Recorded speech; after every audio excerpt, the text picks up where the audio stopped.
Yes. Hello, students. So we will be discussing about the chapter chemical reactions and equations. थोड़ा सा इसको brief रखेंगे. Reason being हमने already पढ़ा हुआ है. Now it's the exam time, तो हम एक क्विक रिवीजन इसकी कर सकते हैं. जो भी मैं चीज़ आपको बोल रहा हूँ आपको ध्यान से सुनना है, एंड विद दैट आपको जो भी मैं लिख रहा हूँ आपको सारी चीज़ों को ध्यान से देखते रहना. सारे कंसेप्ट, सारी रिएक्शंस, सारे फॉर्मूलेज हम यहाँ पे कवर करेंगे. क्विक रिवीजन होगी. मैं थोड़ा सा स्लो चलूंगा because you will be getting the option कि आप उसको फास्ट करके भी बाद में देख सकते हो. ठीक है. So we will start with the first chapter, जो कि सबसे इजीएस्ट चैप्टर ऑफ केमिस्ट्री है बोर्ड क्लास के लिए. That is chemical reactions and equations. When we discussed about the first term chemical reactions, so chemical reactions में हम कौन सा चेंज देखते हैं? Chemical change. And in 9th class we have studied about chemical change and physical change. तो हम केमिकल चेंज में क्या पढ़ते हैं?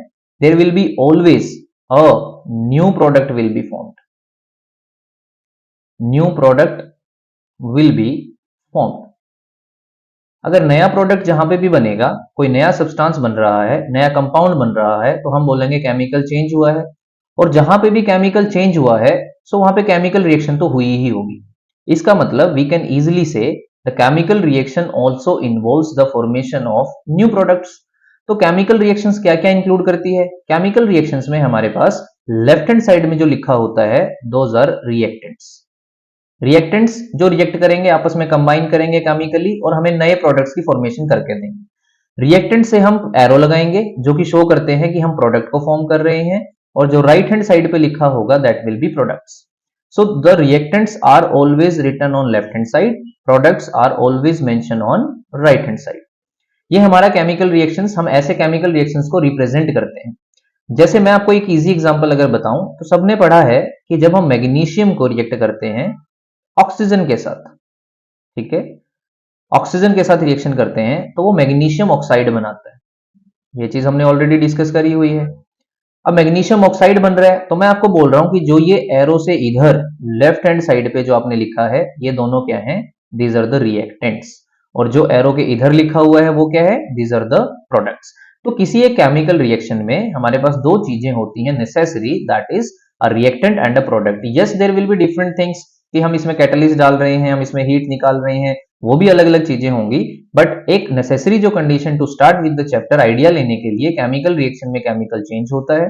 केमिकल चेंज मतलब नए प्रोडक्ट की फॉर्मेशन होती है, और वहां पे रिएक्टेंट रिएक्ट करके न्यू प्रोडक्ट की फॉर्मेशन करते हैं. रिएक्टेंट जो लेफ्ट हैंड साइड पे लिखे जाते हैं, प्रोडक्ट जो राइट हैंड साइड पे लिखे जाते हैं.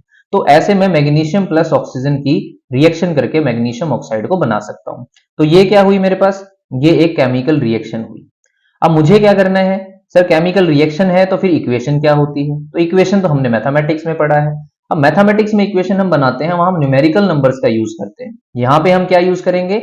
जो रिएक्शन हम पढ़ रहे हैं, जैसे कि मैंने पढ़ा मैग्नीशियम, मैंने पढ़ा ऑक्सीजन, ये जो रिएक्शन मैंने लिखी, अगर मैं इसी के सिंबॉलिक रिप्रेजेंटेशन कर देता हूं, तो ये केमिकल रिएक्शन ही केमिकल इक्वेशन बन जाएगी. कैसे बना? यहां पे देखेंगे. फर्स्ट हमने क्या लिखा? मैग्नीशियम. तो मैं यहां पे लिख देता हूं मैग्नीशियम Mg प्लस ऑक्सीजन. एक चीज आपको पता होनी चाहिए, 9th क्लास में 8th क्लास में हमें क्लियर कर देते हैं कि मान लो ऑक्सीजन एलिमेंट का सिंबल तो O होता है, but whenever they will be included in a chemical reaction, तो सिंगल ऑक्सीजन कभी भी रिएक्ट एलिमेंटल फॉर्म में नहीं करता, वो हमेशा गैसियस फॉर्म में करता है. तो it will B O2. So I will be writing O2 here. So Mg plus O2 will react together to form MgO. अब मैंने क्या किया? मैग्नीशियम का सिंबल लिखा. क्या किया? ऑक्सीजन का सिंबल लिखा. क्या किया? मैग्नीशियम ऑक्साइड का सिंबल लिखा. सो अगर मैं केमिकल रिएक्शन की सिंबॉलिक रिप्रेजेंटेशन करता हूं, it will always be called as chemical equation. I think it's clear. क्योंकि हमारे जो बुक में है ना, फर्स्ट पेज जो हम पढ़ेंगे बुक का, उसमें जो इंट्रोडक्शन है उसमें यही चीज लिखी हुई है कि पहले केमिकल रिएक्शन क्या होती है, देन केमिकल इक्वेशन कैसे बनेगी. तो केमिकल रिएक्शन का ही सिंबॉलिक रिप्रेजेंटेशन करना केमिकल इक्वेशन होता है. तो मैंने Mg प्लस O2 MgO किया. अब हमें क्या करना है? सर इसमें कैसे हम रिएक्टेंट पता करेंगे? सेम वही, जो एरो से इधर होंगे लेफ्ट हैंड साइड रिएक्टेंट्स हैं, एरो से इधर होंगे वो क्या है? प्रोडक्ट्स. तो राइट हैंड साइड पे प्रोडक्ट्स होते हैं, लेफ्ट हैंड साइड पे रिएक्टेंट्स होते हैं. रिएक्टेंट्स जो केमिकली कंबाइन करते हैं नया प्रोडक्ट बनाने के लिए, नया प्रोडक्ट जो बन रहा है वो राइट हैंड साइड में बनेगा. ऐसे हमारी केमिकल इक्वेशन कंप्लीट होती है. नाउ हमारे पास जब आप चैप्टर की स्टार्टिंग करोगे, तो हमारे पास लिखा होगा कि कोई भी केमिकल रिएक्शन हो रही है उसकी कुछ ऑब्जर्वेशंस हैं क्या, उसकी कुछ कैरेक्टरिस्टिक्स प्रॉपर्टी हैं क्या? यस। कैरेक्टरिस्टिक्स प्रॉपर्टी क्या क्या है, क्या क्या ऑब्जर्वेशंस हैं जिससे मैं आइडेंटिफाई कर सकता हूं? उसमें फर्स्ट ऑब्जर्वेशन क्या है, अगर मान लो आपने कोई भी दो रिएक्टेंट्स को आपस में कंबाइन किया and there is change of state. अब ये चेंज ऑफ स्टेट क्या होता है? स्टेट हमने पढ़ा है थ्री स्टेट्स ऑफ मैटर, जिसमें आपने सॉलिड पढ़ा है, लिक्विड पढ़ा है, गैस पढ़ा है। होते तो दो और भी हैं जिसको हम बोस आइंस्टीन कंडेंसेट बोलते हैं, प्लाज्मा बोलते हैं, पर हमने क्या पढ़ा? सॉलिड से लिक्विड, लिक्विड से गैस। अगर आप कोई भी रिएक्टेंट्स को रिएक्ट कर रहे हो, मैं आपको एक एग्जांपल देता हूं। अगर मान लो मैंने H2 को किया, सर H2 तो गैस होता है। अगर मान ले O2 को रिएक्ट किया, ये भी गैस होता है। अगर मैं इसको कंबाइन करके H2O बना रहा हूं और ये लिक्विड फॉर्म में बन रहा है, अब क्या हुआ? सर हमने लिए तो गैसेस, बन गया लिक्विड, इसका मतलब क्या हुआ? Change of state. और मैं बोल रहा हूं जब भी कभी चेंज ऑफ स्टेट होगा, इसका मतलब वहां पे केमिकल रिएक्शन हुई है। So this is the first characteristic property to identify whether a chemical reaction is taking place or not. Second क्या हो सकता है? चेंज ऑफ स्टेट के बाद we can move to change of colour. इसकी भी हम बहुत सारी रिएक्शन पढ़ेंगे आगे। एक इजी एग्जांपल आपको अभी बता देता हूं। जैसे कि आपने क्या किया, एक कॉपर सल्फेट का सॉल्यूशन लिया। सबको पता होता है कि कॉपर सल्फेट का जो सॉल्यूशन होता है वो ब्लू कलर का है। अगर ब्लू कलर के सॉल्यूशन में आप आयरन को डालते हो, दैट इज Fe, तो ये हम रिएक्शन आगे पढ़ेंगे कि Fe स्ट्रॉन्ग मेटल होने की वजह से, हाई रिएक्टिव मेटल होने की वजह से कॉपर को डिस्प्लेस करता है। कॉपर को डिस्प्लेस करेगा तो पहले CuSO4 का सोल्ट सॉल्यूशन था, वो ब्लू कलर का था। Now the solution is of ferrous sulphate, और फेरस सल्फेट का कलर कैसा होता है? ग्रीन। क्या हुआ? Colour change. कलर चेंज होना भी किस चीज को रिप्रेजेंट करता है? Yes, there is a chemical reaction taking place. This is the second property. Let's move to the third one, change in temperature. अब टेम्परेचर से कैसे आइडेंटिफाई करेंगे? हम आगे पढ़ेंगे। मान लो आपने क्या किया, एक रिएक्टेंट लिया A कंटेनर, एक लिया रिएक्टेंट B। आपने क्या किया? दोनों को मिक्स किया। जब आपने उसको पहले होल्ड किया हुआ था, so you are able to understand कि ना तो आपको गर्म लग रहा है ना ठंडा, मतलब न्यूट्रल लग रहा है। लेकिन जैसे ही मैंने क्या किया, इन दोनों को आपस में मिक्स कर दिया, मतलब एक मैंने थर्ड कंटेनर लिया, इसमें ये भी डाल दिया और इसमें बी भी डाल दिया। जब मैं दोनों को मिक्स कर रहा हूं और फिर मैं इस कंटेनर को होल्ड कर रहा हूं, तो ये मुझे हॉट लग रहा है। इसका मतलब क्या हुआ? जब दोनों को मिलाया तो कुछ ना कुछ हीट चेंज हुआ। हीट चेंज, टेम्परेचर चेंज हुआ। टेम्परेचर चेंज होना भी इस चीज का आइडेंटिफिकेशन है कि वहां पे कोई केमिकल रिएक्शन हुई है। इसमें हम एक्सोथर्मिक, एंडोथर्मिक दो टाइप की रिएक्शंस को डिस्कस करेंगे। Now fourth one, change in temperature के बाद होता है evolution of gas. Evolution of gas का क्या मतलब है? मतलब आप कोई भी दो रिएक्टेंट्स को आपस में मिला रहे हो। जैसे मैं आपको इजी एग्जांपल एक और दे दे रहा हूं। आपने क्या किया, कोई भी एक मेटल लिया Na, उसको एक एसिड के अंदर डाल दिया, HCl हाइड्रोक्लोरिक एसिड। जैसे ही आपने डाला तो एक सोल्ट बना NaCl plus hydrogen gas will be evolve. जिस भी रिएक्शन में रिएक्टेंट्स को जब आपस में डाला जाता है और वहां पे कोई भी गैस निकलती है, तो गैस भी तभी निकलती है जब कोई केमिकल रिएक्शन हुई हो। तो ये मेरे क्या हुआ? Fourth characteristics property. And the last one which we can discuss is formation of precipitate. ये प्रेसिपिटेट वर्ड को हम बहुत पढ़ने वाले हैं इस चैप्टर में आगे। Formation of precipitate. अब प्रेसिपिटेट क्या होता है? Insoluble substance formed. It is a insoluble substance formed through a chemical reaction. आपने कोई केमिकल रिएक्शन करी और वहां पे कोई इनसोल्यूबल सब्सटेंस बन गया। कैसे? मान लो आपने दो सॉल्यूशन लिए A प्लस B। मैं आपको इसका टाइप ऑफ रिएक्शन भी पढ़ाऊंगा, वहां पे क्लियर होगा कि प्रेसिपिटेट बनता कैसे है, कौन सी रिएक्शंस में बनता है। आपने A और B लिया जो कि ना एक सॉल्यूशन थे, मतलब आपको इसमें कुछ भी नहीं दिख रहा था। आपने क्या किया, इस A और B को दोनों को उठा के कंटेनर में डाला। एक कंटेनर में जब डाला तो you are easily able to recognise कि यहां पे कंटेनर में नीचे यहां पे कोई ऐसा एक सब्सटेंस है जो, जैसे कि मैं आपको एक इजी एग्जांपल दूं, आप क्या करो, वाटर के अंदर सैंड को डाल रहे हो। आपको पता है सैंड वाटर में सोल्यूबल नहीं होती, तो आप उसको अगर अनडिस्टर्ब छोड़ दोगे, what will happen? It will settle down at the bottom of container. तो ऐसा कोई भी सब्सटेंस जो वाटर के अंदर सोल्यूबल नहीं होता और कंटेनर के नीचे सेटल डाउन हो जाता है, ऐसे सब्सटेंस को हम बोलते हैं precipitate. It's a insoluble substance formed through any chemical reaction. और ये कब बनेगा, हम इसके भी एग्जांपल्स पढ़ने वाले हैं। So change of state, change of colour, change in temperature, evolution of gas, formation of precipitate. These are the 5 characteristics property by which we can identify, yes, there is a chemical reaction taking place. I think it's easy to understand. तो ये हमारे काम एक clear हो जाएगा कि chemical reaction कब कब होगी हमें कैसे पता चलेगा। Let's move to the next one. जब हमने इंट्रो स्टार्ट किया था सो वी डिस्कस्ड अबाउट कि मैं एक रिएक्शन लिख दे रहा हूं Mg plus O2 gives MgO। ठीक है, हमने इसको डिस्कस किया था। हमने ये भी डिस्कस किया कि ये सिंबल्स की फॉर्म में लिखा हुआ है तो मैं इसको केमिकल इक्वेशन बोल रहा हूं, ये भी अंडरस्टूड है। अब आप एक चीज को देखोगे कि ये जो केमिकल इक्वेशन है आपको रिएक्टेंट साइड पे दिख रहा है कि Mg एक है, मैग्नीशियम का एक एटम है। यहां क्या दिख रहा है आपको, मैग्नीशियम एक, लेकिन O2 कितने हैं, ऑक्सीजन कितने हैं, दो, यहां कितना है, एक। इसका मतलब प्रोडक्ट साइड और रिएक्टेंट साइड पे ऑक्सीजन के नंबर बराबर नहीं है। So now what we want, हमें बराबर करने हैं।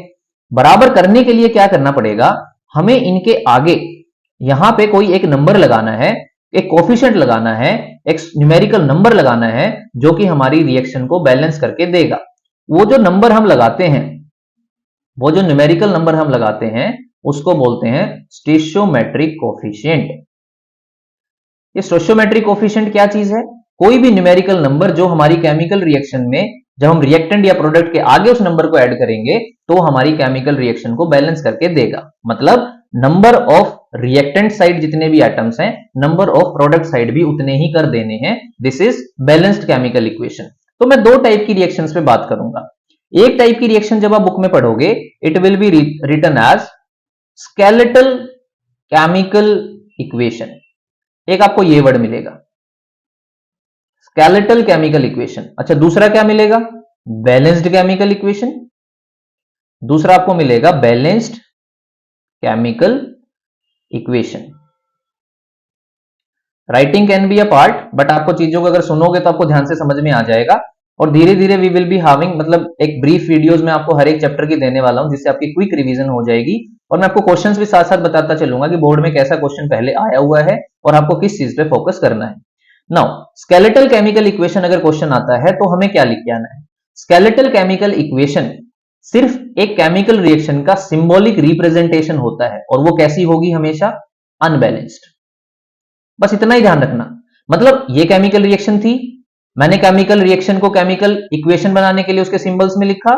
स्केलेटल केमिकल इक्वेशन उसकी सिंबॉलिक रिप्रेजेंटेशन होती है, दैट्स इट, वो अनबैलेंस्ड होती है। तो ये मैं बोल सकता हूं कि ये जो रिएक्शन अभी लिखी हुई है ये कौन से टाइप की है, ये स्केलेटल केमिकल इक्वेशन है। अगर मुझे इसको बैलेंस्ड बनाना है तो क्या करना है, बैलेंस्ड बनाने के लिए ये Mg, ये O2, ये MgO, और मैंने आपको बता दिया कि जितने भी रिएक्टेंट्स एंड प्रोडक्ट्स हैं उनके आगे हमें एक कोफिशिएंट, एक स्टेबल, एक न्यूमेरिक वैल्यू का यूज करना है जिसको स्टोइचियोमेट्रिक कोफिशिएंट बोलते हैं। नाउ कैसे आइडेंटिफाई करना है, अगर आप देख रहे हो तो ऑक्सीजन के नंबर यहां 2 है, यहां 1 है, कभी भी यहां 2 नहीं लगाना। ये लगाने का अप्रोच आपका बिल्कुल गलत है, यहां 2 कभी भी नहीं लग सकता। अगर यहां नहीं लगेगा तो फिर हमें क्या करना है, हमें स्टोइचियोमेट्रिक कोफिशिएंट हमें नंबर के आगे लगाना है। कैसे, 2 ऑक्सीजन को 2 बनाना है तो आप 2 से यहां मल्टीप्लाई करोगे। जब आप 2 से यहां मल्टीप्लाई करोगे तो ऑक्सीजन तो 2 का हो गए, लेकिन साथ में मैग्नीशियम भी कितने हो गए, 2। नाउ मैग्नीशियम तो इधर एक ही है तो इसको भी क्या कर सकते हैं, 2 से मल्टीप्लाई।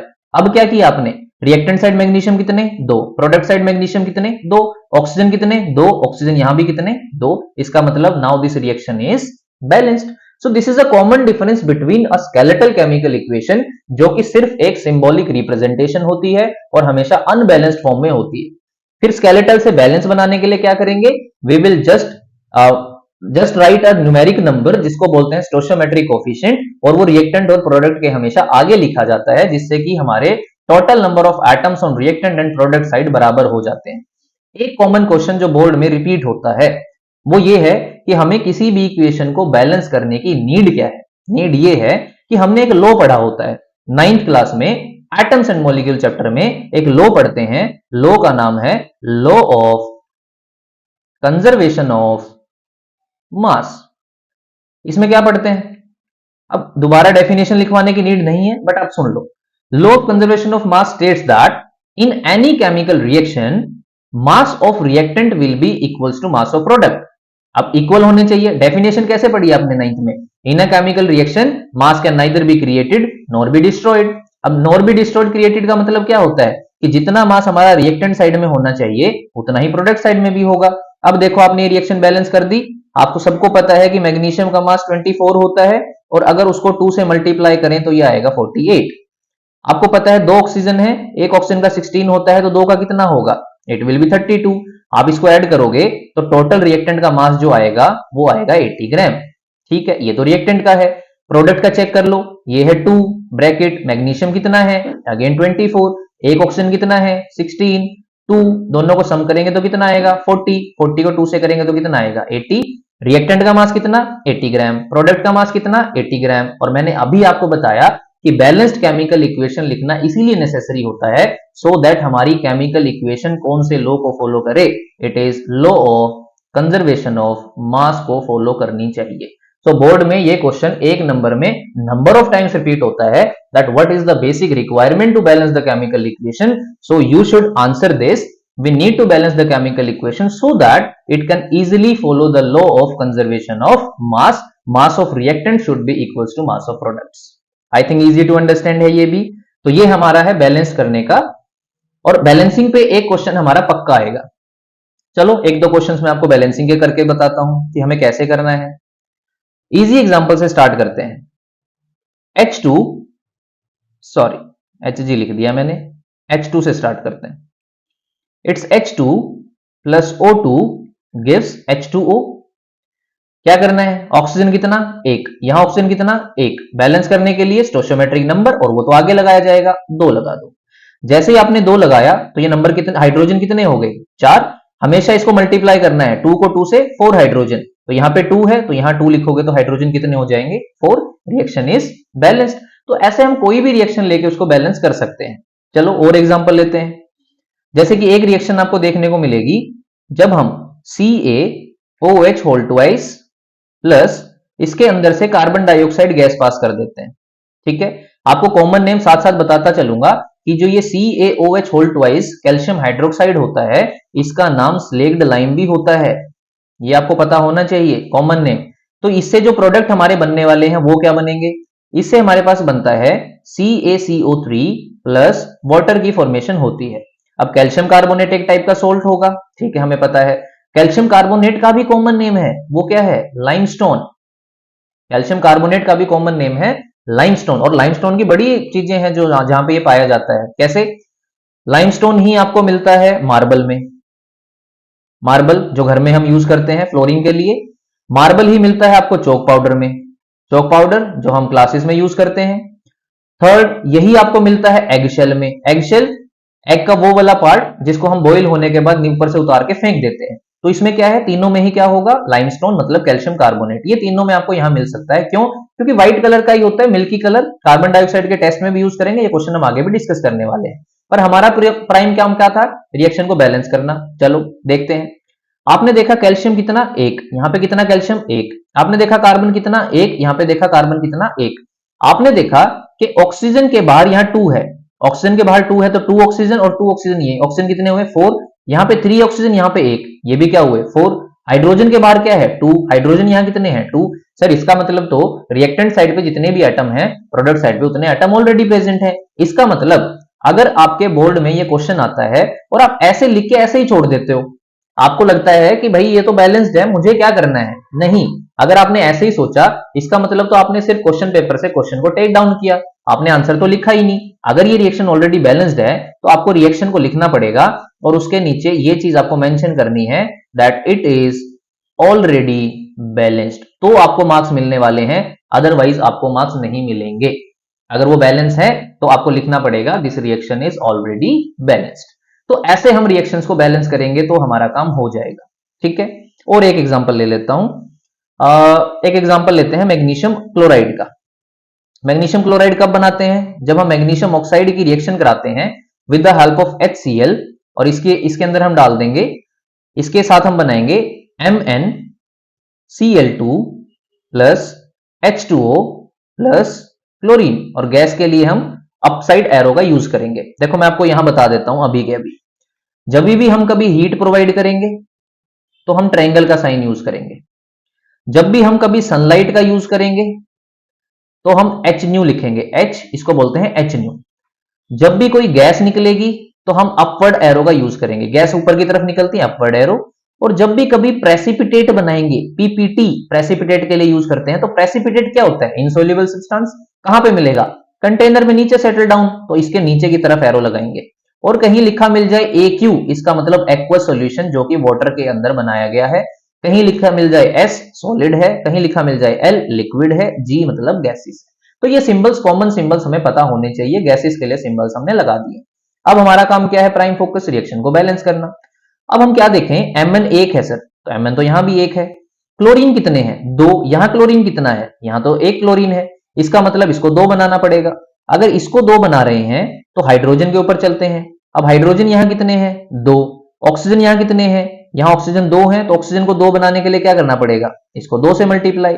अगर इसको 2 से मल्टीप्लाई कर रहा हूं, अगर मैं इसको यहां 2 से मल्टीप्लाई करता हूं, तो हाइड्रोजन कितने हो गए? 4। तो मतलब इसको 2 से नहीं करना पड़ेगा, इसको यहां 4 से करना पड़ेगा। इसको 4 से कर रहे हैं तो क्लोरीन कितने हो गए? 4। तो क्लोरीन तो ऑलरेडी 4 है। कैसे? 2 क्लोरीन ये रहे, 2 क्लोरीन ये रहे। Now this reaction is balanced. तो ऐसे हम क्या करेंगे? बैलेंस्ड क्वेश्चन को, बैलेंस्ड केमिकल इक्वेशंस को धीरे धीरे से हम समझेंगे कि कौन सा स्टोइचोमेट्रिक कोफिशिएंट हमें लगाना है, सो दैट वो reaction number of atom reactant में और प्रोडक्ट साइड में इक्वल कैरी करे। उससे क्या होगा? रिएक्शन का मास इक्वल होगा। मास इक्वल होगा तो वो लॉ ऑफ कंजर्वेशन ऑफ मास को फॉलो करेगा, और इसीलिए हमें केमिकल रिएक्शन को बैलेंस करने की नीड होती है। तो एक क्वेश्चन तो ये आ जाए कि आप किसी भी केमिकल इक्वेशन को बैलेंस करके दिखाओ। लेकिन अगर मैं आपको बताऊं पिछले 10 इयर्स में कैसे क्वेश्चंस आए हैं, तो उसकी भी एक डिस्कशन हम कर लेते हैं। जैसे एक क्वेश्चन ऐसा आया कि आपके पास एक सॉल्यूशन दिया हुआ है लेड सल्फेट का, PbSO4, और उसमें रिएक्शन में डाला हुआ है Ki, जिसको बोलते हैं पोटेशियम आयोडाइड। बैलेंसेस प्लीज आपको पता होनी चाहिए। नहीं याद है तो 9th की बुक उठा के रिवाइज करने में कोई शर्म नहीं है। रीजन बीइंग, अगर हमें बैलेंसेस नहीं आती होंगी तो हम कंपाउंड रिएक्शंस को ठीक नहीं कर सकते। तो PbSO4 lead sulphate plus potassium iodide की जब रिएक्शन कराएंगे, it will form PbI2, lead iodide बनेगा। साथ में क्या बनेगा?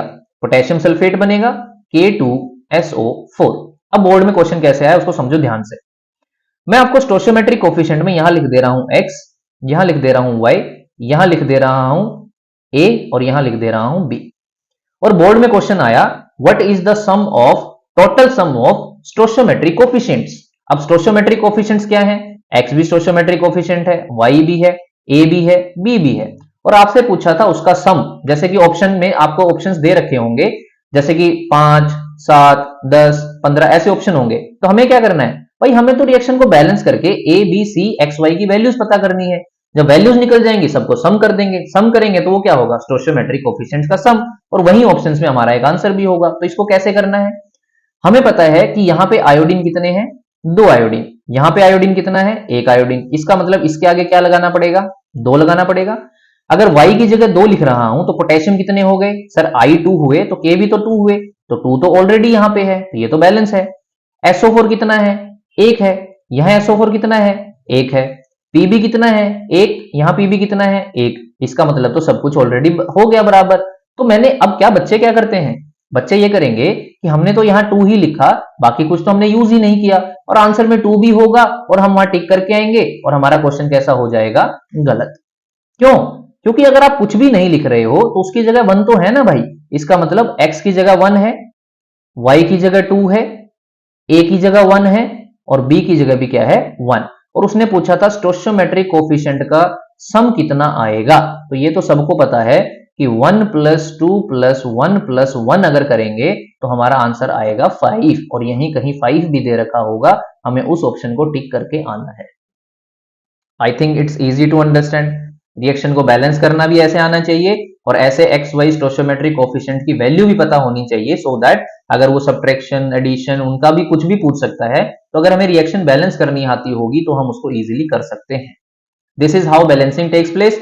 और 101% गारंटीड एक नंबर का एक क्वेश्चन तो बैलेंसिंग पे होता ही होता है।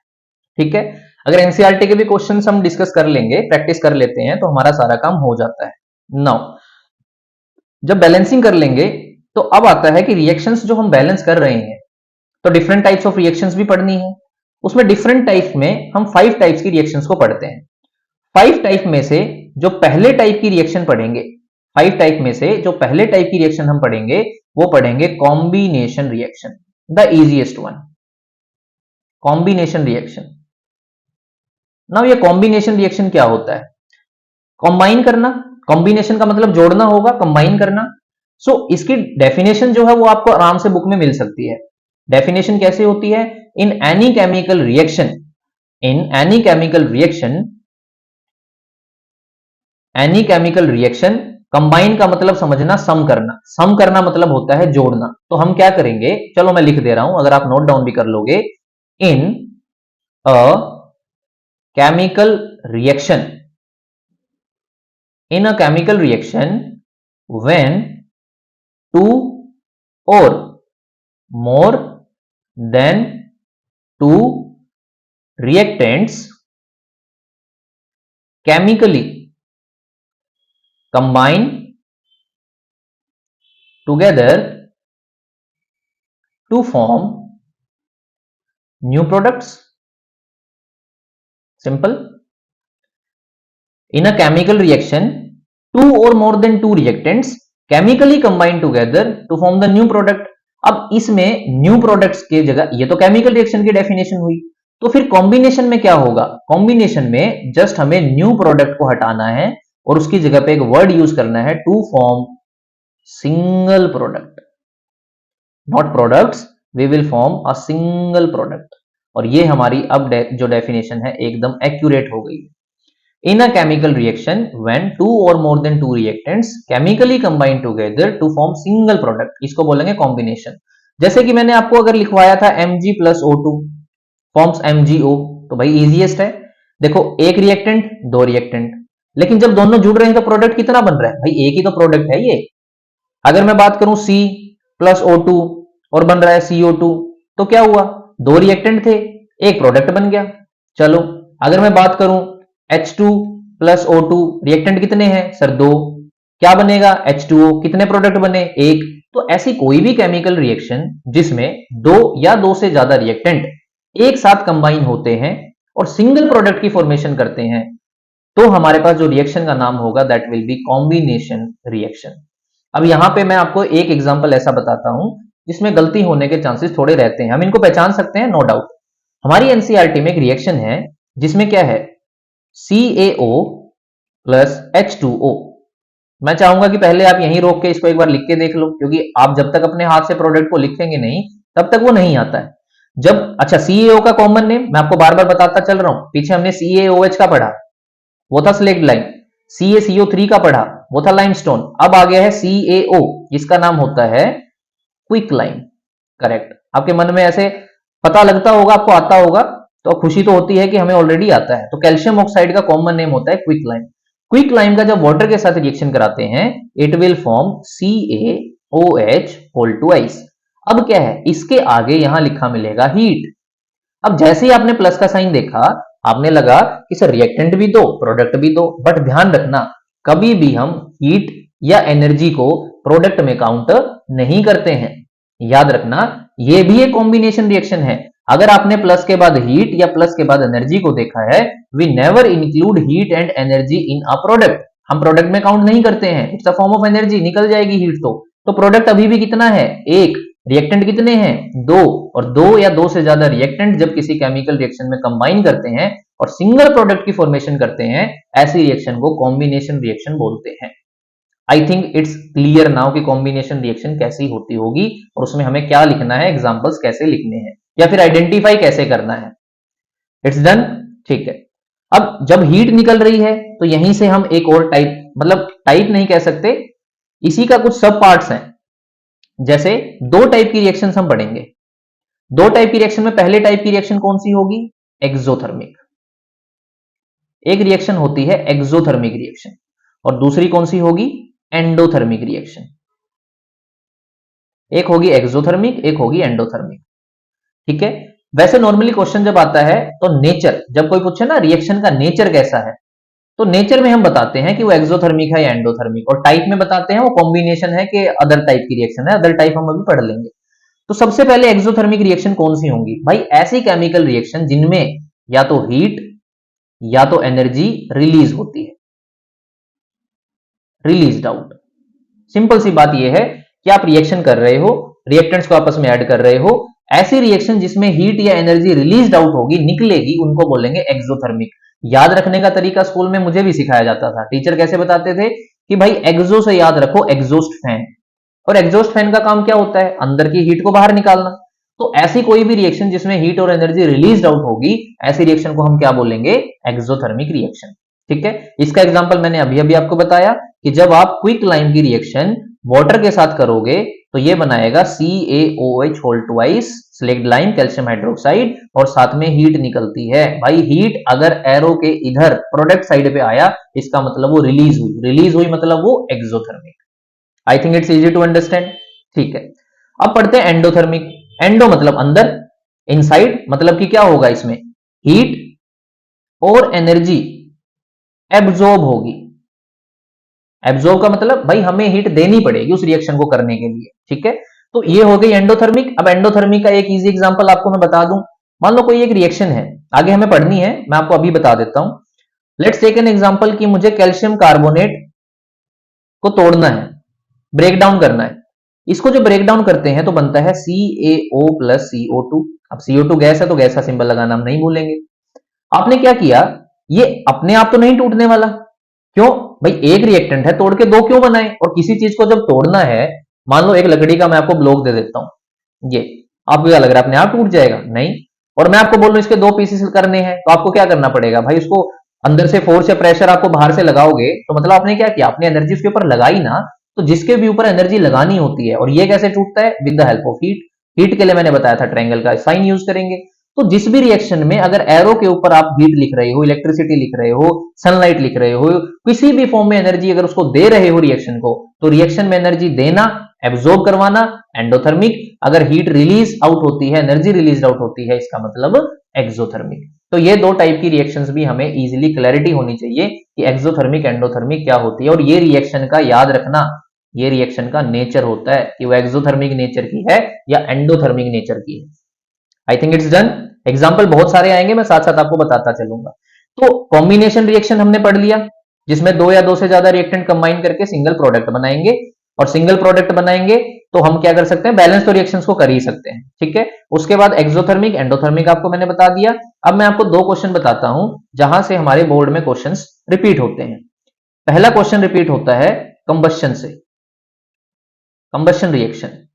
अब ये भी कोई टाइप नहीं है, जब एनसीईआरटी आप बुक उठाओगे ना, तो ये ऐसे सब टाइप्स हैं, कॉम्बिनेशन में ही कंबशन और ये सब टाइप दे रखे हैं। मान लो कंबशन पे क्वेश्चन आ गया, तो कंबशन आपने पढ़ा है कि जब भी कोई कार्बन का कंपाउंड या कोई सब्सटेंस होता है, ऑक्सीजन की प्रेजेंस में जब वो रिएक्ट करता है तो वो बनाता है कार्बन डाइऑक्साइड। अब गैस है, गैस का सिंबल लगाना नहीं भूलेंगे, प्लस H2O प्लस हीट और एनर्जी विल बी रिलीज्ड। यही होता है कंबशन का प्रोसेस। अच्छा, रिएक्शन को बैलेंस हम कर सकते हैं कैसे, इधर हाइड्रोजन कितने, 4, इधर हाइड्रोजन कितने, 2, तो स्टोइचोमेट्रिक कोएफिशिएंट कहां लगाना पड़ेगा, इस हाइड्रोजन के आगे कितना, 2 लगाना पड़ेगा। जैसे ही 2 लगाया, ऑक्सीजन कितने, 2, ऑक्सीजन यहां पे कितने हुए, 2, टोटल ऑक्सीजन 4, तो इसके आगे क्या लगाना है, 2, रिएक्शन इज बैलेंस्ड। तो ये कंबशन है। अब कंबशन में क्या हुआ, हमारे पास यहाँ पे हीट निकल रही है, तो अगर क्वेश्चन आ गया कि कंबशन का नेचर बताओ, तो ऑब्वियसली आप बताओगे इट इज एक्सोथर्मिक। क्यों, क्योंकि रिएक्शन के बाद प्रोडक्ट साइड में हीट निकल रही है। अभी अभी हमने पढ़ा कि अगर हीट निकले या एनर्जी निकले, उन रिएक्शंस को हम क्या बोलेंगे, एक्सोथर्मिक रिएक्शन। तो combustion is also an example of exothermic reaction. अब ये तो है जो क्वेश्चन आता है। अब एक क्वेश्चन जो कि 100% आता है, उसका तो मैं क्वेश्चन भी लिख देता हूं, उसका तो मैं आपको क्वेश्चन भी लिख देता हूं। Why respiration is considered as exothermic process. Reaction नहीं लिखते, प्रोसेस लिखते हैं। क्यों, क्योंकि रेस्पिरेशन तो भाई बायोलॉजिकल प्रोसेस जो हमारी बॉडी में होती है, रेस्पिरेशन हम करते हैं। क्या होता है, कई बार मैं बच्चों को पूछता हूं व्हाट इज रेस्पिरेशन, सर सांस लेना, ना भाई, सांस लेना ही जस्ट ब्रीदिंग, ऑक्सीजन को लेना, कार्बन डाइऑक्साइड को छोड़ना, is just a breathing process. तो रेस्पिरेशन क्या होता है, पहला काम पेपर में जब इसको अटेम्प्ट करेंगे तो आंसर में लिखने का पहला काम तो होता है कि हम रेस्पिरेशन को ही लिखें, भाई रेस्पिरेशन होता क्या है, सो दैट हमारे एग्जामिनर को क्लैरिटी मिले कि हमें रेस्पिरेशन का पता है, हमने रिएक्शन को रटा नहीं है। तो रेस्पिरेशन में क्या लिखते हैं, जो भी ऑक्सीजन गैस हम इनहेल करते हैं, इनहेल्ड ऑक्सीजन, भाई सांस भर रहे हैं तो क्या करेंगे, ऑक्सीजन को इनहेल करेंगे। जब हम ऑक्सीजन को इनहेल कर रहे हैं तो हम खाना भी खा रहे हैं, खाना मतलब सांस लेते हुए नहीं खा रहे, हम खाना खाया। अब प्रोसेस ऑफ ब्रीदिंग तो चलता ही रहता है। हमने जो खाना खाया है, जो हमने फूड खाया है, फूड के अंदर क्या होता है? ग्लूकोज होता है।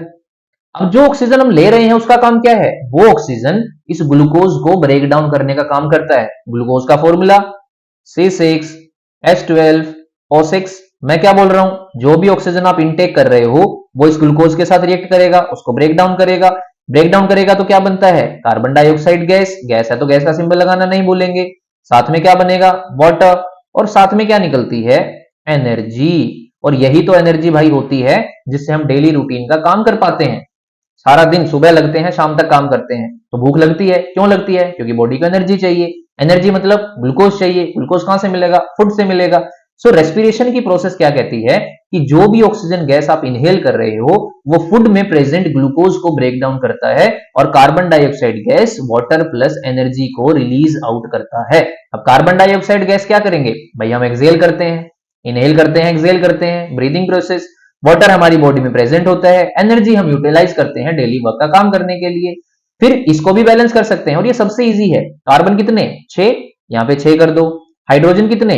12, यहां पे 6 से मल्टीप्लाई करोगे 12। और फिर ऑक्सीजन को काउंट करोगे तो इसको भी 6 से मल्टीप्लाई करोगे। So this reaction is balanced. तो क्वेश्चन क्या था? रेस्पिरेशन एक्सोथर्मिक क्यों है? क्योंकि रेस्पिरेशन प्रोसेस में जब ग्लूकोज को ब्रेक डाउन किया जाता है in presence of oxygen, carbon dioxide gas water के साथ एनर्जी का रिलीज आउट होता है। और जहां भी हीट निकले, एनर्जी निकले, वो प्रोसेस कैसी होंगी? एक्सोथर्मिक। तो पहले रेस्पिरेशन को डिफाइन करना, फिर इक्वेशन को लिखना, इक्वेशन को बैलेंस करना और लास्ट में मेंशन कर देना as we can observe energy is released out, hence this process is exothermic in nature. और हमारे 2 नंबर यहां पे पक्के हो जाएंगे। Is that done? और ये क्वेश्चन आता है भाई, this question is very very important. तो हमारा यहां पे क्या हुआ? कॉम्बिनेशन का पार्ट खत्म हुआ और उसके सब पार्ट्स भी खत्म हुए। Let's move to the second one. Second type की जो हमारी रिएक्शन होती है उसको बोलते हैं डीकंपोजिशन रिएक्शन। उसको बोलते हैं डीकंपोजिशन रिएक्शन। अब डीकंपोजिशन रिएक्शन कैसे? डिकम्पोज करना क्या होता है? डिकम्पोजर्स पढ़ते हैं हम। डिकम्पोजर्स क्या होते हैं? जो फॉसिल्स, डेड, डिकेइंग ऑर्गेनिजम्स को ब्रेक डाउन करने का काम करते हैं। तो डिकम्पोजिशन में भी ब्रेक डाउन होता है। कॉम्बिनेशन का ये जस्ट अपोजिट होता है। क्यों? क्योंकि कंबाइन करना होता है जोड़ना और डिकम्पोज का मतलब होता है तोड़ना।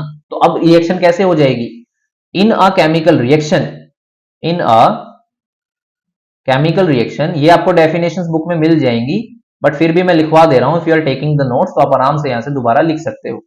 इन a chemical reaction when single reactant will break down in 2 or more than 2 products. देख लो भाई, जस्ट अपोजिट है कॉम्बिनेशन की। कैसे? कॉम्बिनेशन में 2 या 2 से ज्यादा रिएक्टेंट्स को जोड़ रहे थे, सिंगल प्रोडक्ट बना रहे थे। यहां पे सिंगल रिएक्टेंट को तोड़ रहे हैं और 2 या 2 से ज्यादा प्रोडक्ट बना रहे हैं। इसका मतलब कॉम्बिनेशन की जस्ट अपोजिट हुई। एग्जाम्पल देखते हैं। फर्स्ट एग्जाम्पल मैं आपको ऑलरेडी बता चुका हूं, CaCO3। कॉमन नेम क्या था इसका? रिकॉल करो। मैंने आपको बताया था कैल्शियम कार्बोनेट का चौक पाउडर में यही मिलता है, एगशेल में यही मिलता है, मार्बल में यही मिलता है, लाइमस्टोन इसका कॉमन नेम होता है, कैल्शियम कार्बोनेट इसका केमिकल नेम है। और इसको जब ट्रेंगल का मतलब हीट करते हैं तो ये ब्रेक डाउन करता है CaO प्लस CO2। और मैंने बताया था गैस है तो गैस का सिंबल, और CaO कैल्शियम ऑक्साइड का भी कॉमन नेम क्विकलाइम। क्विकलाइम आपको याद रखना है। तो ये हमारे पास क्या हुई? एक रिएक्शन। अब इसको ध्यान से देखो, रिएक्टेंट कितना? 1, प्रोडक्ट कितने? 2। सिंगल रिएक्टेंट जब 2 या 2 से ज्यादा प्रोडक्ट बनाता है इसका मतलब वहां पे डीकंपोजिशन रिएक्शन हुई है। Easy to understand? तो ये रिएक्शन है, ठीक है। अब आपको जो मैं रिएक्शन बताने वाला हूं डैम इंपॉर्टेंट है। 101% पेपर में आती है, इन दोनों में से एक प्रोसेस पूछी जाती है, एक रिएक्शन आती है। फर्स्ट जो रिएक्शन है वो है FeSO4 का। अब मुझे नाम बता सकते हो FeSO4? सोच सकते हो? फेरस सल्फेट इसका नाम होता है। फेरस सल्फेट को जब हीट करते हैं तो ट्रायंगल का साइन हीट के लिए लगाया जाता है।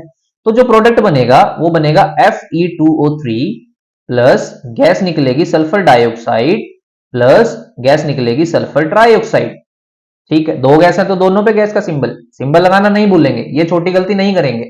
नाउ दूसरा काम, सर रिएक्शन को बैलेंस कर सकते हैं क्या? कर सकते हैं भाई, क्यों नहीं कर सकते। Fe कितने हैं? 2 Fe। यहाँ Fe कितना है? 1 Fe। इसको क्या करो? 2 से मल्टीप्लाई। 2 से मल्टीप्लाई करोगे तो आयरन बराबर सल्फर कितने हो गए? 2। तो सल्फर तो ऑलरेडी 2 है। और अगर आप ऑक्सीजन को भी चेक करोगे तो यहाँ ऑक्सीजन 8 हो गए। 4 2 8। इधर भी काउंट करना, 3 5 और 3 8। Reaction is balanced. हुआ क्या? सर रिएक्टेंट कितने थे? एक रिएक्टेंट। प्रोडक्ट कितने हैं? 3। और जब एक रिएक्टेंट 2 या 2 से ज्यादा प्रोडक्ट बना दे, ऐसी रिएक्शन को बोलते हैं डीकंपोजिशन रिएक्शन। आई थिंक इसमें कोई डाउट नहीं है। इसी रिएक्शन को मैं चेंज इन कलर में भी लिख सकता हूं। हमने याद करो पीछे कैरेक्टरिस्टिक्स प्रॉपर्टीज पढ़ी थी, हमने पढ़ा था चेंज इन कलर होता है। तो मैं आपको बता दूं कि FeSO4 का जो कलर होता है वो होता है ग्रीन, और जो Fe2O3 मेरे पास बनेगा वो कैसा बनेगा? क्या आपको कलर याद है? Fe2O3 का कलर याद है? It will be reddish brown. It will be reddish brown. अच्छा, SO2 SO3 के लिए भी एक चीज आती है। SO2 SO3 के लिए भी सल्फर की जितनी भी गैसेस होती हैं वो चोकिंग स्मेल की होती हैं। अगर ये आपको वर्ड आ जाए ना कहीं पे कि gas is released with a choking smell, तो याद रखना वो किसकी गैस होगी? हमेशा सल्फर की। डाइऑक्साइड हो सकती है, ट्राइऑक्साइड हो सकती है। और ये रिएक्शन हमें भर भर के क्वेश्चन में पूछी जाती है, बार बार रिपीटेड मोड पे पूछी जाती है। I think it's clear. एक और रिएक्शन है जो आपको अगेन इतनी ही इंपॉर्टेंट जितनी फेरस सल्फेट की। ठीक है, आपने कैल्शियम कार्बोनेट वाली रिएक्शन को आप आई थिंक कर लिया होगा नोट। मैं इसको रब करता हूं, यहीं पे लिखता हूं, सो दैट आपको क्लैरिटी रहे कि मुझे 3 रिएक्शन को, इन तीनों को इंपॉर्टेंट मोड पे याद करना है। आई राइट हियर। ठीक है, जो नेक्स्ट रिएक्शन है वो लेड नाइट्रेट की है। Lead nitrate PbNO3 2 positive. अगर लेड की वैलेंसी है तो इसके बाहर क्या आ जाएगा? 2 आएगा। अगेन वैलेंसीज के बिना तो भाई कुछ नहीं कर पाएंगे। हीट करेंगे, हीट के लिए ट्रायंगल का साइन लगाएंगे, एज सिंपल।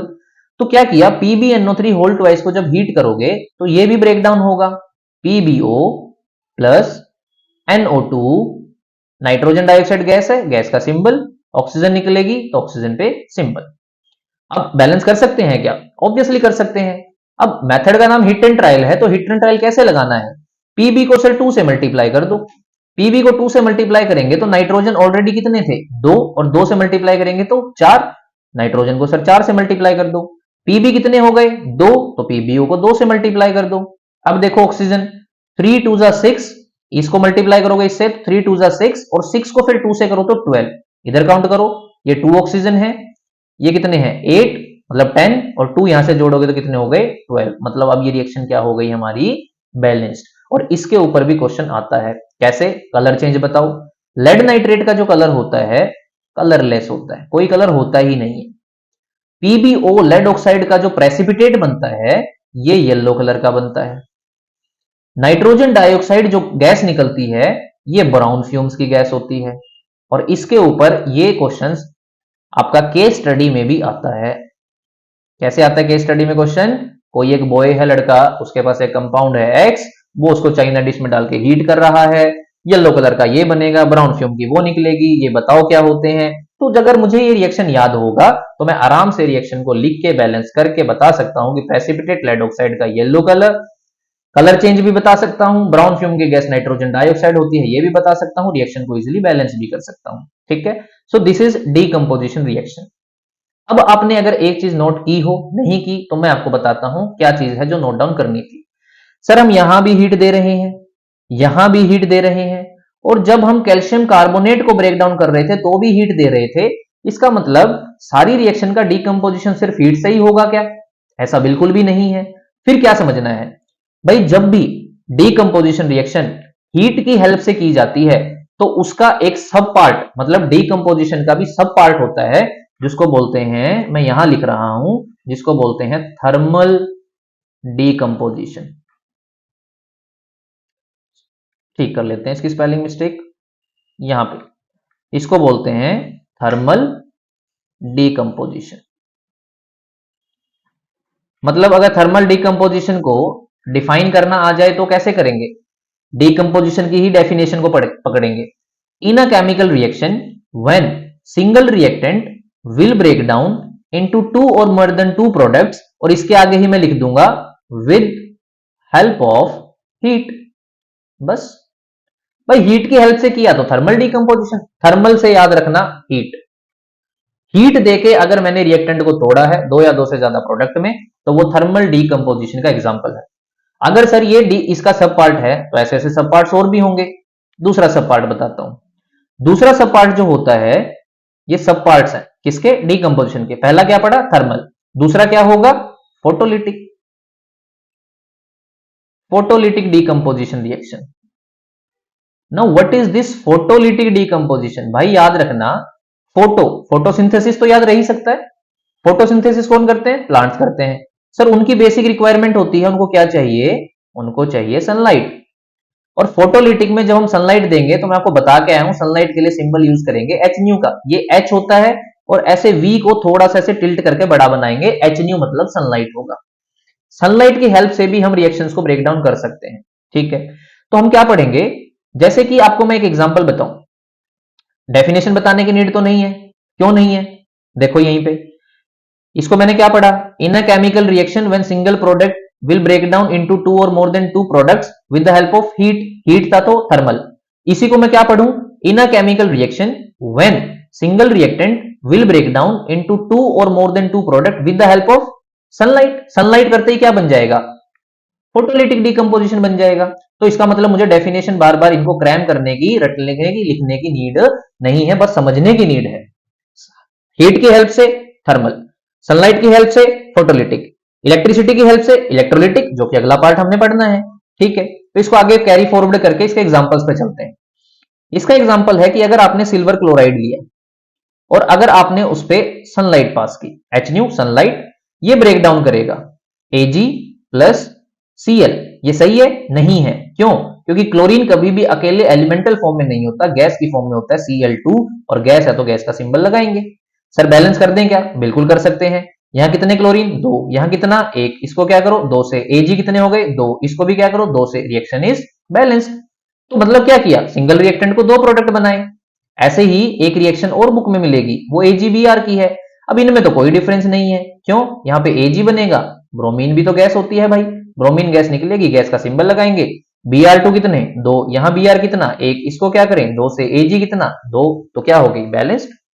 अब आपको लगता है कि कोई मुश्किल है फोटोलिटिक को समझने में, इजी रिएक्शन है। रिएक्टेंट सिंगल रखना है, प्रोडक्ट दो या दो से ज्यादा बनाने हैं। हीट दोगे थर्मली डिकम्पोज्ड, फोटोलिटिक सनलाइट दोगे फोटोलिटिक डिकम्पोजिशन।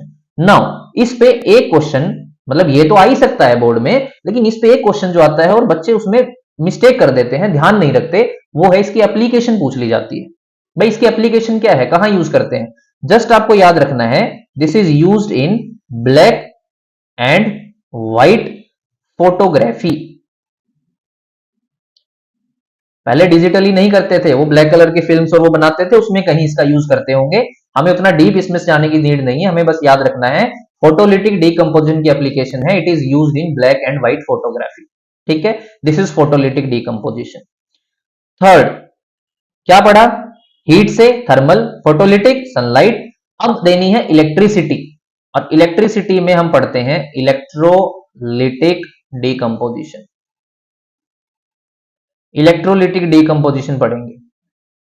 अब इलेक्ट्रोलिटिक डिकम्पोजिशन, इलेक्ट्रोलिटिक मतलब इलेक्ट्रिसिटी प्रोवाइड करनी है। सर इसका भी कोई सिंबल है क्या, कई बार बच्चे बोलते हैं कि सर ऐसा ऐसा कोई सिंबल बना देते हैं, कैसा सा होता है वो, ऐसे करके ऐसे।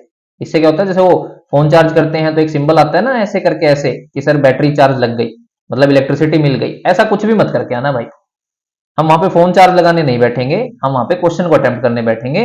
तो इलेक्ट्रिसिटी की जगह सिर्फ इलेक्ट्रिसिटी ही लिखना है। अब क्या करना है, डिकम्पोजिशन। डेफिनेशन बताने की नीड है क्या, नहीं है, खुद से रिकॉल करो। In a chemical reaction when single reactant will break down into two or more than two products with the help of electricity. भाई हीट देंगे थर्मल, सनलाइट देंगे फोटोलिटिक, इलेक्ट्रिसिटी देंगे इलेक्ट्रोलिटिक डिकम्पोजिशन।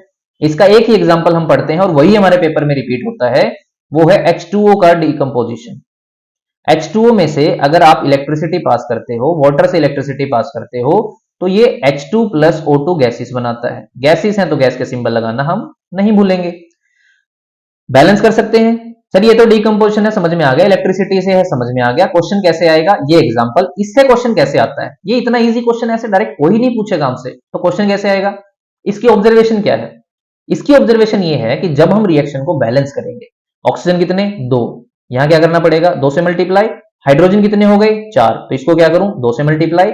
इसकी ऑब्जर्वेशन ये है कि जब वाटर का इलेक्ट्रोलिटिक डीकंपोजिशन किया जाता है, दो गैसेस जो रिलीज होती हैं, हाइड्रोजन गैस ऑक्सीजन के ट्वाइस रिलीज होती है।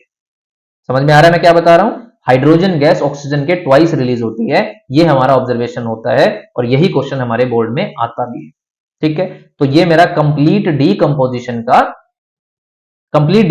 रिएक्शन का एक्सप्लेनेशन हो गया। डीकंपोजिशन क्या है, थर्मल क्या है, फोटोलिटिक क्या है और इलेक्ट्रोलिटिक क्या है। तो ये हो गए मेरी दो टाइप की chemical reaction. Now let's move to the third type. Third type की रिएक्शन होती है डिस्प्लेसमेंट रिएक्शन। थर्ड टाइप की रिएक्शन होती है डिस्प्लेसमेंट रिएक्शन। भाई आपने पढ़ा हुआ है और हम एग्जाम के लिए क्विकली रिवीजन ले रहे हैं, तो आप इसको थोड़ा सा तेज करके भी देखोगे तो आप क्विकली गो थ्रू कर पाओगे कि हमने क्या क्या चीजें पढ़ी हैं, क्या क्या क्वेश्चंस हमारे लिए इंपॉर्टेंट है।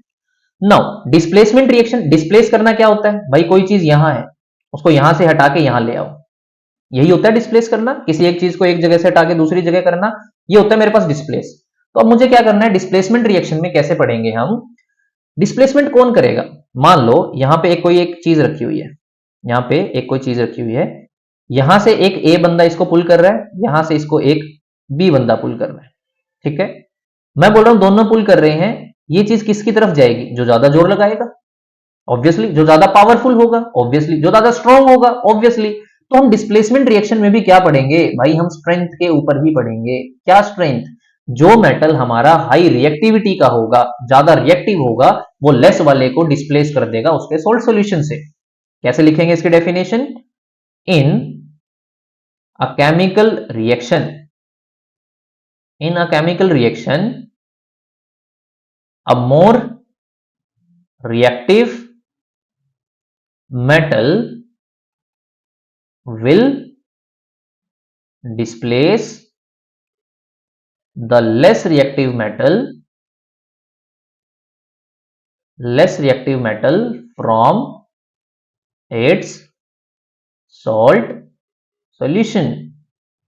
मोर रिएक्टिव मेटल भाई जो ज्यादा स्ट्रॉन्गर है, जिसमें ज्यादा स्ट्रेंथ है, जो ज्यादा रिएक्टिव है, वो लेस को क्या करेगा, लेस रिएक्टिव को डिस्प्लेस करेगा उसके सोल्ट सॉल्यूशन से। याद नहीं आ रहा तो मैंने आपको एक रिएक्शन कराई थी, कैसे, ये CuSO4 है, सॉल्यूशन है कॉपर सल्फेट का, सॉल्यूशन पानी में है मान लो, ऐसे लगाओ। कॉपर क्या है, मेटल है। कॉपर सल्फेट का कलर कैसा बताया था, ब्लू कलर का बताया था। फिर याद करो मैंने क्या बोला था कि अगर आप इसके अंदर आयरन डाल दोगे तो ये बना देगा FeSO4 प्लस Cu। भाई कॉपर सल्फेट का सॉल्यूशन था, आयरन के डालते ही वो फेरस सल्फेट का बन गया। इसका मतलब क्या हुआ, आयरन ने कॉपर को निकाल दिया, डिस्प्लेस कर दिया। इसका मतलब आयरन क्या है, ज्यादा रिएक्टिव है, और ज्यादा रिएक्टिव मेटल अगर लेस रिएक्टिव को डिस्प्लेस करता है अपने सोल्ट सॉल्यूशन से, ऐसी रिएक्शन को क्या बोलते हैं, डिस्प्लेसमेंट रिएक्शन। और कलर चेंज भी होगा, कैसे, कॉपर सल्फेट का कलर ब्लू कलर का होता है, फेरस सल्फेट का कलर ग्रीन कलर का होता है। तो ऐसे हम क्या कर सकते हैं, इजीली आइडेंटिफाई कर सकते हैं कि अगर मोर रिएक्टिव मेटल हमारे पास दे रखा हो तो वो लेस रिएक्टिव को हमेशा क्या करेगा, डिस्प्लेस करेगा। और एग्जांपल ले लो कोई, जैसे कि अगर आपके पास क्वेश्चन आ जाता है, ऐसे लिख लेते हैं Fe2O3 प्लस एल्यूमिनियम। ये रिएक्शन बहुत काम की है, इसका आगे की यूज बताऊंगा मैं आपको कैसे बनेगी। Al2O3 प्लस Fe, क्या हुआ होगा, एल्यूमिनियम ने आयरन को डिस्प्लेस करके खुद ऑक्साइड बना लिया और आयरन हमारा निकल गया। ठीक है तो ये डिस्प्लेसमेंट रिएक्शन। ठीक है, और एक और बात बता देता हूं, displacement reactions are exothermic in nature. और एक्सोथर्मिक बताने की मुझे नीड नहीं है, एक्सोथर्मिक का मतलब होता है ऐसी रिएक्शन जिनमें हीट रिलीज होती है। So displacement reaction is exothermic in nature, ये हमारा काम हो गया। अब मैं आपको बता रहा हूं अगर हीट रिलीज होगी, एक्सोथर्मिक होगी, तो मैंने बोला था कि ये जो रिएक्शन है ना, ये आपके क्वेश्चन में डायरेक्ट आती है, डिस्प्लेसमेंट के थ्रू भी नहीं आती, डायरेक्ट आती है नाम से। और इस रिएक्शन का एक नाम होता है, अच्छे से आप रिकॉल कर पाओ अगर, तो इसको बोलते हैं थर्माइट रिएक्शन। इसको बोलते हैं thermite reaction. Thermite reaction, thermite reaction अगर पूछे ना तो याद रखना यही है। एल्यूमिनियम मोर रिएक्टिव है, मोर, अच्छा आगे ना एक चीज और बताऊंगा कि रिड्यूसिंग एजेंट भी होता है, ये क्या होते हैं आगे पढ़ेंगे। अभी के लिए इतना याद रखो, ये थर्माइट रिएक्शन है, इसमें जो आयरन का ऑक्साइड होता है, एल्यूमिनियम मोर रिएक्टिव होने की वजह से उसको डिस्प्लेस करता है। और क्योंकि ये रिएक्शन एक्सोथर्मिक की नेचर होती है, तो एक्सोथर्मिक मतलब हीट निकलेगी, उस हीट से हमारा ये जो आयरन है ना, ये भी मोल्टन फॉर्म में निकलेगा। भाई आयरन को अगर हीट करोगे, ज्यादा हीट करोगे, तो वो क्या होगा, रेड हॉट हो जाएगा। और ज्यादा हीट करेंगे तो मोल्टन, मोल्टन का मतलब होता है भाई पिघला हुआ लोहा। अब इसका क्या यूज करेंगे सर? भाई देखो कि अगर आपने रेलवे ट्रैक्स को कभी देखा हो ना, तो आप किलोमीटर्स तक अगर पैदल जा रहे हो और रेलवे ट्रैक्स को ऑब्जर्व कर रहे हो, ठीक है, मेरी रेलवे ट्रैक को मत देखना, रेलवे ट्रैक बिल्कुल पैरेलल होता है, वरना तो ट्रेन इस पे कैसे ही चलेगी भाई, है ना। तो क्या होगा, अगर आप रेलवे ट्रैक्स को देखोगे तो कहीं पे भी बीच में आपको जॉइंट्स नहीं दिखते, क्रैक्स नहीं दिखते, कब बिल्कुल कॉन्टिन्यू दिखता है, कितनी दूर तक आप देख लो। फिर भी अगर गलती से कहीं, अगर कहीं गलती से इस रेलवे ट्रैक पे अगर क्रैक आ जाए, तो पूरी इतनी रेलवे लाइन को चेंज करना तो पॉसिबल नहीं है। तो क्या करें भाई, ये जो मोल्टन फॉर्म का जो आयरन निकला है, ये पिघला हुआ है, पिघला हुआ है, और जहां पे भी क्रैक है, पिघला हुआ पानी की तरह वो लोहा इसके अंदर डाल दो, सूखने के लिए छोड़ दो, हमारा बिल्कुल स्टेबल हो जाएगा, रेलवे ट्रैक बिल्कुल वैसा ही ठीक हो जाएगा। समझ में आ रहा है? इसका मतलब ये जो थर्माइट प्रोसेस है, इसकी एप्लीकेशन क्या है? ये रेलवे ट्रैक्स में, रेलवे ट्रैक्स में जो क्रैक्स हो जाते हैं उनको फिल करने का काम करता है, क्रैक्स को फिल करने का काम करता है, ये इसकी एप्लीकेशन है। ऐसे हम इसको यूज कर सकते हैं डिस्प्लेसमेंट रिएक्शन को। तो आई थिंक डिस्प्लेसमेंट रिएक्शन आपको समझ में आ गई है कि जो भी ज्यादा रिएक्टिव मेटल हमारा होगा, वो लेस रिएक्टिव को उसके सॉल्यूशन से डिस्प्लेस कर देगा, उसको निकाल देगा और खुद उसकी जगह पे लग जाएगा। This is displacement reaction. More reactive metal will displace the less reactive metal from its salt solution. अब क्वेश्चन क्या है? क्वेश्चन ये है कि सर पता कैसे चले कौन ज्यादा रिएक्टिव कौन कम रिएक्टिव? ऐसे तो हमें पता ही नहीं चलेगा। तो फिर उसके लिए भी हमारे पास एक सॉल्यूशन है। क्या सॉल्यूशन है? सॉल्यूशन ये है कि हम एक सीरीज याद कर लेते हैं। कौन सी सीरीज? सीरीज का नाम है रिएक्टिविटी सीरीज। और ये भी बहुत बहुत इंपॉर्टेंट है, हर एक चैप्टर में हमें यूज करेगी, हर एक चैप्टर में हम इसको यूज करने वाले हैं, रिएक्टिविटी सीरीज। इसकी डेफिनेशन कैसे होती है? सीरीज का मतलब क्या होता है भाई? ऑर्डर में लगा रखा है हमने किसी चीज को, यही तो होता है सीरीज। तो इसको कैसे डिफाइन करेंगे? The series of metals in which, series of metals in which the metals are arranged in decreasing order of their reactivity. As simple. Decreasing order of reactivity. Decreasing order का मतलब भाई ऊपर है वो ज्यादा, नीचे है वो डिक्रीज होते होते होते लास्ट में डिक्रीज होते चले जाएंगे, मतलब नीचे जाते जाते उनकी रिएक्टिविटी कम होती चली जाएगी, ऐसे समझो आप। ठीक है। अब आप 10th में हो, आपने केमिस्ट्री पढ़ ली है ऑलमोस्ट, ये रिवीजन क्लास है, तो मैं आपको लेके सोच के चल रहा हूं कि आपको सिंबल्स के नाम तो पता ही होंगे। सबसे ज्यादा रिएक्टिव जो होता है वो होता है के, दैट इज पोटेशियम, देन होता है सोडियम, देन होता है कैल्शियम, देन होता है मैग्नीशियम, उसके बाद एल्यूमिनियम, उसके बाद जिंक, उसके बाद आयरन, उसके बाद निकल, उसके बाद टिन, उसके बाद लेड, उसके बाद हाइड्रोजन, हाइड्रोजन के बाद कॉपर, कॉपर के बाद मरकरी, मरकरी के बाद सिल्वर, सिल्वर के बाद गोल्ड, गोल्ड के बाद प्लेटिनम। और मैंने क्या बोला?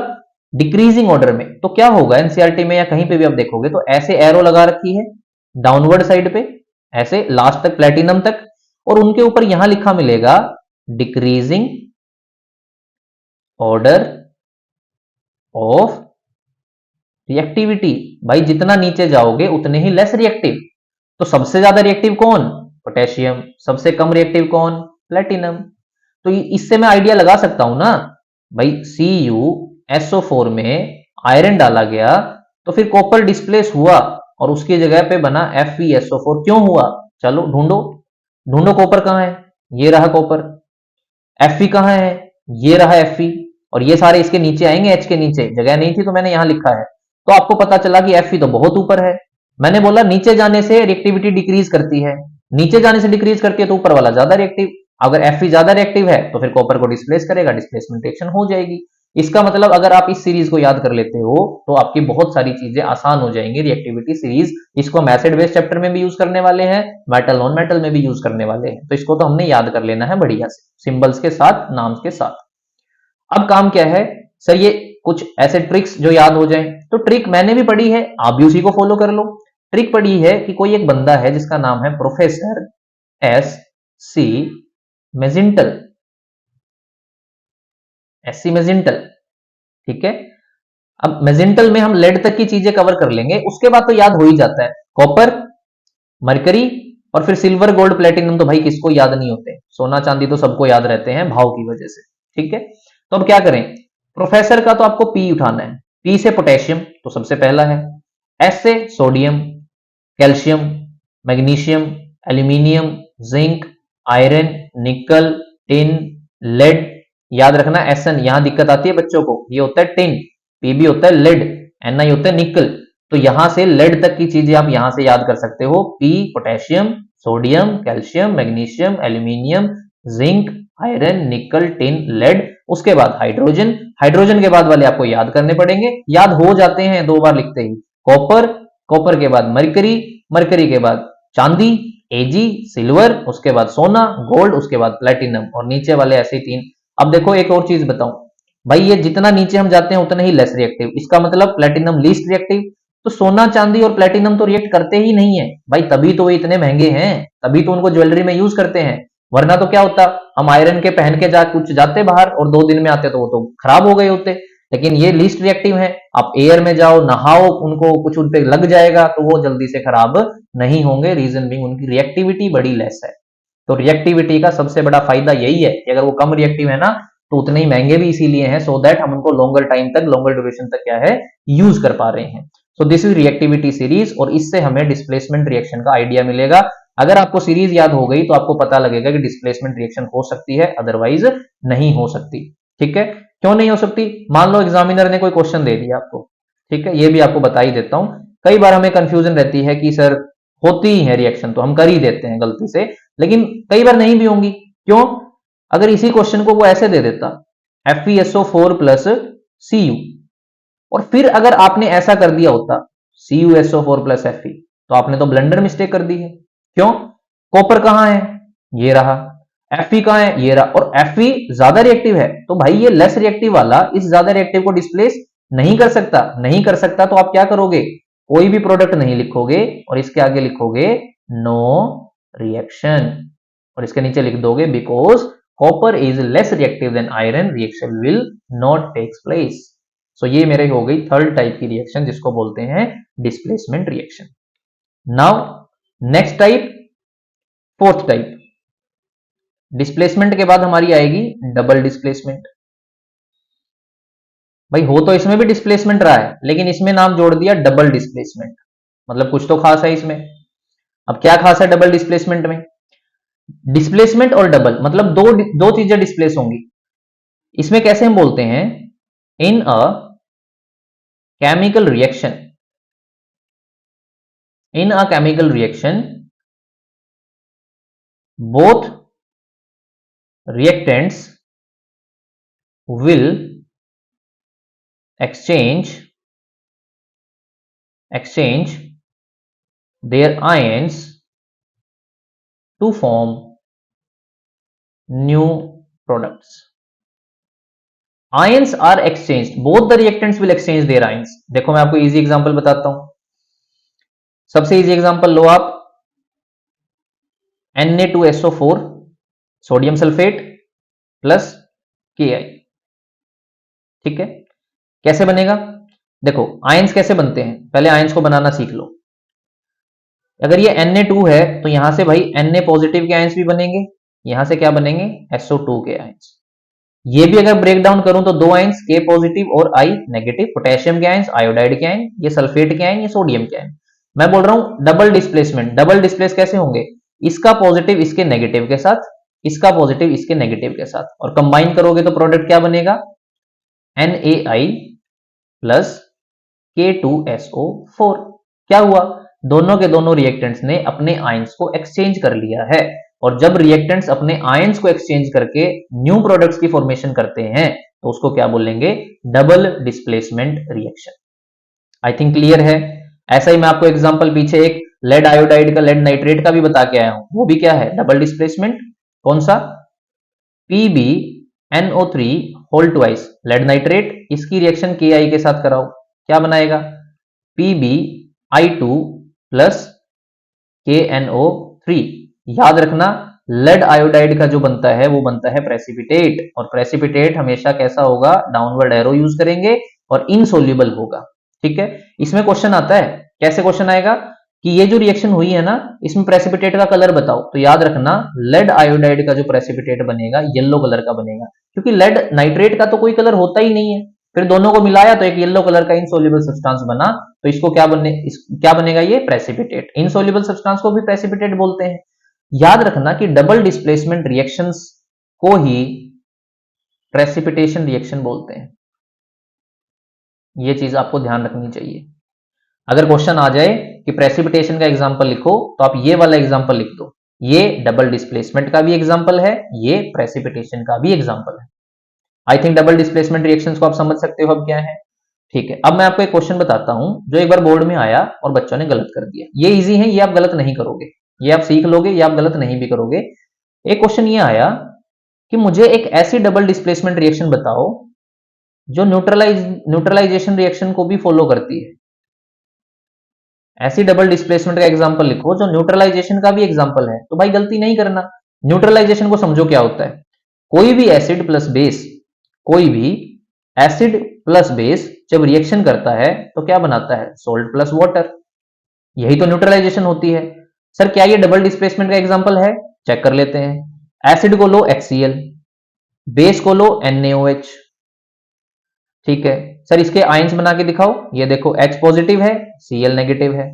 इसके आयंस बना के देखो, Na पॉजिटिव है, OH नेगेटिव है।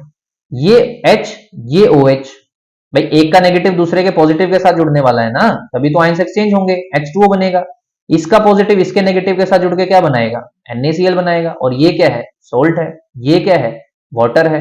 अब आयंस भी एक्सचेंज हो रहे हैं, प्रोडक्ट भी बन रहे हैं, और आयंस को एक्सचेंज करते हैं दोनों रिएक्टेंट और न्यू प्रोडक्ट की फॉर्मेशन करें तो वो डबल डिस्प्लेसमेंट होता है। इसका मतलब double displacement is also we can write it also for a neutralisation reaction. तो अगर क्वेश्चन आ गया ना कि एसिड डबल डिस्प्लेसमेंट रिएक्शन लिख के दिखाओ जो न्यूट्रलाइजेशन भी है, तो भाई acid plus base salt plus water वाली रिएक्शन लिख के आ जाना और हमारा क्वेश्चन सही हो जाएगा। इसमें भी कोई डाउट नहीं होगा, आई थिंक आप इजिली कर पाओगे। Let's move to the last part of the chapter. Last part of the chapter क्या है, रेडॉक्स रिएक्शन। रेडॉक्स रिएक्शन ये थोड़ा सा इंपॉर्टेंट है, इसलिए क्योंकि हायर क्लासेस में बहुत काम आने वाला है। कंप्लीट एक चैप्टर है 11th में इसके ऊपर। ठीक है, तो हम क्या करेंगे, पहले तो ये पता होना चाहिए रेडॉक्स का मतलब क्या है। अब रटने की तो नीड नहीं, रीजन बिंग ये जो रेडॉक्स है ना, इसी नाम को दो पार्ट में डिवाइड कर लो। ठीक है, ऐसे हमें सिखाते हैं कि रेड से बना लो रिडक्शन, और ऑक्स से क्या बनाओगे, ऑक्सीडेशन। तो फिर इसको कैसे डिफाइन करूं, when in a chemical reaction, when in a chemical reaction both oxidation and reduction takes place simultaneously। Simultaneously का मतलब एक साथ। भाई अगर किसी केमिकल रिएक्शन में ऑक्सीडेशन और रिडक्शन दोनों एक साथ होते हैं, इसका मतलब वो वाली रिएक्शन का नाम क्या रख देंगे, रेडॉक्स रिएक्शन। बस इतना ही चीज आपको ध्यान रखनी है। अगर आप आइडेंटिफाई कर सकते हो कि एक ही रिएक्शन में ऑक्सीडेशन और रिडक्शन हो रहा है, इसका मतलब वो रिडॉक्स रिएक्शन का ही टाइप है। ठीक है सर, कैसे हम इसको एक्सप्लेन कर सकते हैं, एग्जाम्पल के साथ कैसे कर सकते हैं।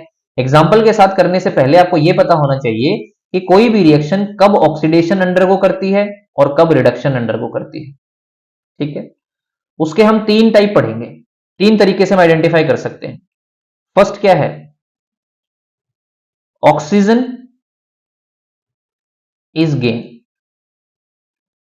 यहां क्या लिखेंगे, लॉस ऑफ ऑक्सीजन। ठीक है, इसको भी थोड़ा ऐसे करके लिख लो, ऑक्सीजन इज गेन थोड़ा सा ठीक नहीं लग रहा, इसको क्या करो, कट करके ऐसे लिख लो, गेन ऑफ ऑक्सीजन। ऑक्सीजन का गेन होना ऑक्सीडेशन, ऑक्सीजन का लॉस होना रिडक्शन। दूसरा, लॉस ऑफ हाइड्रोजन, हाइड्रोजन का लॉस होना ऑक्सीडेशन, ये इससे उल्टा चलेगा, यहां पे अगर ऑक्सीजन का गेन तो यहां पे लॉस, यहां पे अगर हाइड्रोजन का लॉस तो यहां पे gain, gain of hydrogen. Third, electron के बेसिस पे लॉस ऑफ इलेक्ट्रॉन्स, और यहां पे क्या करेंगे, गेन ऑफ इलेक्ट्रॉन्स। ये तीन कैरेक्टरिस्टिक्स ऐसे हैं जिससे मैं आइडेंटिफाई कर सकता हूं कि रिएक्शन में ऑक्सीडेशन हुआ कि रिडक्शन हुआ। भाई कोई भी रिएक्शन हो रही है, अगर उसमें गेन ऑफ ऑक्सीजन हो रहा है ऑक्सीडेशन, लॉस हो रहा है रिडक्शन। अगर हाइड्रोजन का लॉस हो रहा है ऑक्सीडेशन, हाइड्रोजन गेन हो रहा है रिडक्शन। इलेक्ट्रॉन का लॉस हो रहा है ऑक्सीडेशन और इलेक्ट्रॉन गेन हो रहे हैं तो रिडक्शन। और इन तीनों में से आपको कुछ भी रिएक्शन में दिखे, वहीं से आइडिया लगा लेना कि ऑक्सीडेशन और रिडक्शन किसका हो रहा है। Is that done? अगर आपने डेफिनेशन लिख ली है तो मैं डेफिनेशन को रब करके यहीं पे आपको एग्जांपल लिख के दिखाऊंगा। रीजन बीइंग, नीचे कैरेक्टरिस्टिक्स लिखे हुए हैं, यहीं से आपको आइडेंटिफाई करके दिखाऊंगा कि देखो हम कैसे इसे आइडेंटिफाई करेंगे कि हमारी रिएक्शन में हुआ क्या है। ठीक है, सबसे इजी एग्जांपल उठाते हैं। CuO plus H2 gives Cu plus H2O। NCERT में आपके दिया हुआ है। देखो करना क्या है, एक बात को अच्छे से समझ लेना, ऑक्सीडेशन हो, रिडक्शन हो, ऑक्सीडाइजिंग एजेंट्स हो, रिड्यूसिंग एजेंट्स हो, अभी बताऊंगा क्या होता है, हमेशा किसका होगा, रिएक्टेंट्स का। प्रोडक्ट्स का कुछ भी नहीं होना है, सिर्फ रिएक्टेंट्स पे हमने फोकस करना है। चलो देखो, ये CuO है, यहां से जाएंगे और ऐसे एरो लगाएंगे, कॉपर से मैं कॉपर पे गया, मैंने देखा कॉपर के साथ पहले ऑक्सीजन है, यहां पे ऑक्सीजन नहीं है, मतलब ऑक्सीजन का क्या हुआ, लॉस। ऑक्सीजन कम हुआ तो ऑक्सीजन का लॉस हुआ, लॉस ऑफ ऑक्सीजन क्या होता है, रिडक्शन, तो मैं इस एरो के ऊपर लिख दूंगा रिडक्शन। इस चीज में कोई डाउट है, नहीं होना चाहिए। ये हाइड्रोजन है, हाइड्रोजन से मैं फिर गया हाइड्रोजन पे, देखो रिएक्टेंट से जा रहा हूं प्रोडक्ट के ऊपर, याद रखना मैं एरो भी कैसे यूज कर रहा हूं। हाइड्रोजन H2 है, यहां H2 के साथ ऑक्सीजन भी है, तो क्या हुआ, ऑक्सीजन का गेन, भाई ऑक्सीजन मिली ना उसको, गेन ऑफ ऑक्सीजन हुआ। गेन ऑफ ऑक्सीजन क्या होता है, ऑक्सीडेशन, तो मैं इसके ऊपर क्या लिख दूंगा, ऑक्सीडेशन। अब आंसर कैसे लिखने हैं सर, पेपर में कैसे आंसर लिखने हैं, जब आपने ये आइडेंटिफाई कर लिए तो नीचे इसके लिखो यहां पे ऑक्सीडेशन, और उसके आगे लिखो भाई ऑक्सीडेशन किसका हुआ है, H2 का, इसका हुआ है ऑक्सीडेशन, क्योंकि इसको ऑक्सीजन मिला है, गेन हुआ है, और गेन ऑफ ऑक्सीजन ऑक्सीडेशन। फिर लिखो भाई रिडक्शन, रिडक्शन किसका हुआ है, CuO का, हाउ, ऑक्सीजन का लॉस हुआ है, तो यहां पे क्या हुआ, रिडक्शन। अब ऑक्सीडेशन रिडक्शन से अलग मेरे पास दो चीजें और पूछी जाती हैं, क्या है वो, पहली चीज होती है oxidising agent. Oxidising agent, as already told, oxidising agents, भाई एजेंट कौन होता है, जो दूसरे के लिए काम करे। भाई मैंने कोई एजेंट रखा तो वो किसके लिए काम करेगा, दूसरे, मेरे लिए काम करेगा। क्या काम करेगा, भाई मैं बोलूंगा उसको ये काम कर, तो मेरे लिए काम करेगा। ऑक्सीडाइजिंग एजेंट तो करेगा क्या, जो मैं उसको बोलने वाला हूं। जैसे अगर आप बोलो कि ये ऑक्सीडेशन हुआ है किसका, H2 का, H2 का ऑक्सीडेशन हुआ, कैसे हुआ, जब किसी ने ऑक्सीजन को छोड़ा होगा, सिंपल सी बात है ना, किसी ने ऑक्सीजन को रिलीव किया होगा। तो ऑक्सीडाइजिंग एजेंट होते कौन है, जिनका खुद का रिडक्शन होता है, जिनका खुद का रिडक्शन होता है। क्यों, क्योंकि भाई खुद रिड्यूस होके ऑक्सीजन को छोड़ेंगे तभी तो दूसरा ऑक्सीडाइज होगा। और ऑक्सीडाइजिंग एजेंट का काम क्या है, दूसरे को ऑक्सीडाइज करना, किसको, H2 को, कौन कर रहा है, CuO। क्यों, क्योंकि ये ऑक्सीजन को छोड़ रहा है, तब जाके हाइड्रोजन को ऑक्सीजन मिल रहा है। तो H2 का ऑक्सीडेशन किस वजह से हुआ, जब रिडक्शन हुआ, किसका, CuO का। जो जिसका खुद का रिडक्शन होता है वो कौन सा एजेंट, ऑक्सीडाइजिंग एजेंट। अब रिडक्शन हुआ किसका है, रिडक्शन हुआ है CuO का। तो याद रखना, जिसका भी कभी रिडक्शन होता है वही हमारा ऑक्सीडाइजिंग एजेंट भी होता है। तो ऑक्सीडाइजिंग एजेंट में भी क्या लिख के आ जाना, CuO। फिर देखो क्या हुआ, जिसका ऑक्सीडेशन हुआ, इसका ऑक्सीडेशन हुआ, कैसे हुआ, इसने ऑक्सीजन लिया, इसने ऑक्सीजन किससे लिया, CuO से। CuO को क्या हुआ, रिडक्शन, किसने किया, H2 ने तो किया होगा। तो जिसका खुद का ऑक्सीडेशन होता है वो कौन सा एजेंट, रिड्यूसिंग एजेंट। भाई ये दूसरे को रिड्यूस करने का काम करेगा, कर तो दिया इसने रिड्यूस CuO को, इससे ऑक्सीजन ले तो ली। तो जो रिड्यूसिंग एजेंट होते हैं वो खुद ऑक्सीडाइज होते हैं, दूसरे को रिड्यूस करते हैं। तो जिसका भी ऑक्सीडेशन होगा वो हमेशा कौन सा एजेंट होगा, रिड्यूसिंग एजेंट। तो रिड्यूसिंग एजेंट में क्या आ जाएगा, H2।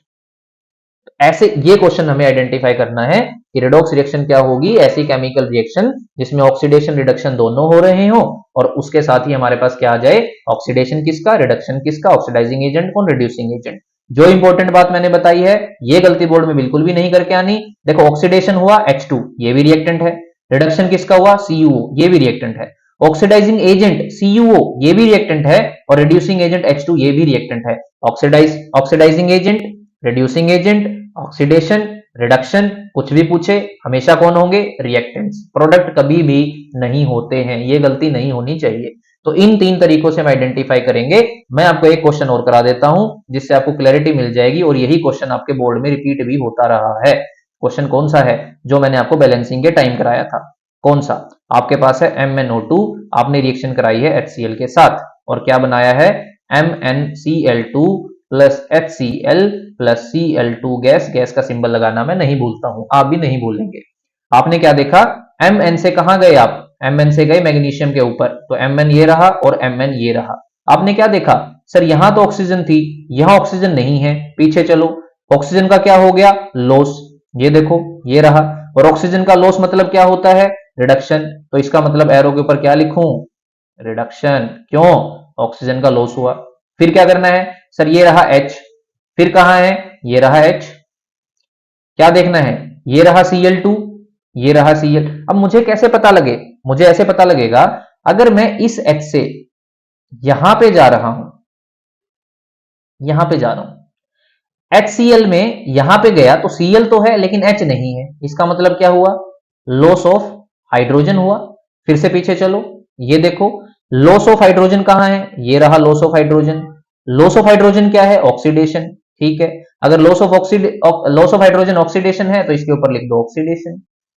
एक रिएक्शन में इसका तो हो रहा है ऑक्सीडेशन, इसका हो रहा है रिडक्शन, ऑक्सीडेशन रिडक्शन दोनों हो रहे हैं, hence it is a redox type reaction. ये कंफर्म हो गया। अब आपको आंसर लिखने हैं तो आप यहां पे लिखोगे ऑक्सीडेशन किसका हुआ, HCl का हुआ। आप लिखोगे रिडक्शन किसका हुआ, MnO2 का हुआ। फिर आप लिखोगे ऑक्सीडाइजिंग एजेंट कौन, मैंने बोला था जिसका खुद का रिडक्शन होता है वही ऑक्सीडाइजिंग एजेंट होता है, तो MnO2। जिसका खुद का ऑक्सीडेशन होता है वो रिड्यूसिंग एजेंट बन जाता है, तो फिर क्या बन जाएगा, HCl। और यही हमें लिख के आना होता है, यही हमारा बोर्ड का 2 नंबर का क्वेश्चन होता है। आई थिंक अगर आप इसकी प्रैक्टिस करोगे तो आप इसको इजीली कर पाओगे, अब कोई डाउट आपको नहीं आएगा, ठीक है। नाउ एक जो चीज हमारे पास लास्ट में बचती है वो आपके पास दे रखा होगा, कोरोजन।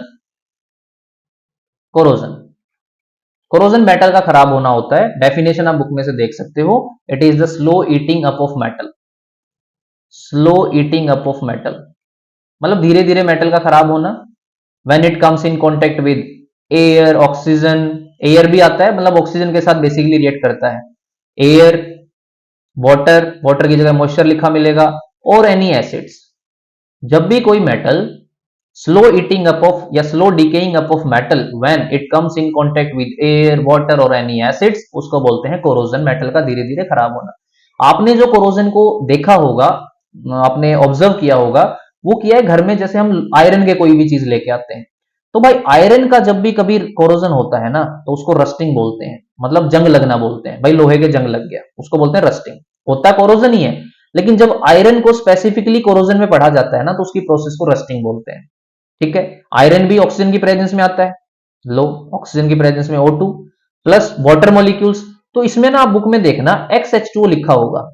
एक्स क्यों लिखा होता है, क्योंकि भाई अगर आपने कहीं भी लिखा है तो आप वाटर मॉलिक्यूल कैलकुलेट कैसे करोगे कि सराउंडिंग में कितने हैं, लेट इट बी एक्स। और इसकी जब रिएक्शन बनाओगे तो ये बनेगा Fe2O3 डॉट XH2O। ये जो हम बनाते हैं ना इसी को बोलते हैं रस्ट। और ये रस्टिंग की इक्वेशन ही आपसे पूछी जाती है 1 नंबर में बोर्ड के पेपर में, ठीक है। ये तो आयरन का हुआ। क्या हो अगर हम कॉपर का करने चले जाएं, क्या हो अगर सिल्वर का, सिल्वर को देखो, सिल्वर का बहुत इंपॉर्टेंट है। अब आपको ये पता होना चाहिए कि रस्ट की जो लेयर आयरन के ऊपर लगती है ना वो रेडिश ब्राउन कलर की होती है। ये तो सबने भाई ये तो देखा ही होगा, reddish brown, brown brown colour की एक लेयर आ जाती है पाउडर्ड फॉर्म की, ठीक है। इसलिए उसको मतलब कई बार उतारते हैं तो देखते ही हैं पाउडर्ड फॉर्म का जो आयरन है उसके ऊपर जो रस्ट लगा है वो नीचे से नीचे जो हमारा आयरन है वो सेफर निकलता है, फिर उसके बाद साफ करते हैं, फिर उसके ऊपर प्रोसेस करते हैं, ऑयलिंग वगैरह करते हैं, ग्रीसिंग वगैरह करते हैं। तो अगर मेरे पास सिल्वर है, सिल्वर का कैसे होगा, सिल्वर एयर में है ना, जो सल्फाइड की जो गैस होती है सल्फर की, उसके साथ रिएक्शन करके क्या बनाता है, Ag2S प्लस हाइड्रोजन गैस बनाता है। और सिल्वर का जब ये सल्फाइड बनता है ना, तो ये हमेशा ब्लैक कलर का होता है। ठीक है, ये सिल्वर का कोरोजन होता है। याद रखना, सिल्वर कोरोजन के बाद कैसा हो जाता है, ब्लैक। क्यों, क्योंकि जो H2S के साथ रिएक्शन करके ये सिल्वर का सल्फाइड बनाता है, उसका कलर कैसा होता है, ब्लैक कलर का होता है। याद रखना, चांदी हमेशा काली हो जाती है जब उसका कोरोजन होता है। ये सिल्वर के लिए पूछेगा। अगर आ गया कॉपर के ऊपर, तो कॉपर वाली रिएक्शन थोड़ी सी आपको याद रखनी पड़ेगी। कॉपर जब रिएक्ट करता है तो वाटर मॉलिक्यूल तो रिएक्ट करेगा ही, कार्बन डाइऑक्साइड गैस प्रेजेंट होती है वो भी है, ऑक्सीजन है वो भी है, और जब प्रोडक्ट बनाएगा तो बनाएगा CuCO3 प्लस साथ में कॉपर का हाइड्रोक्साइड भी बनाता है। और ये जो कॉपर का कार्बोनेट बनता है ना, ये कॉपर का कार्बोनेट बनता है ग्रीन कलर का।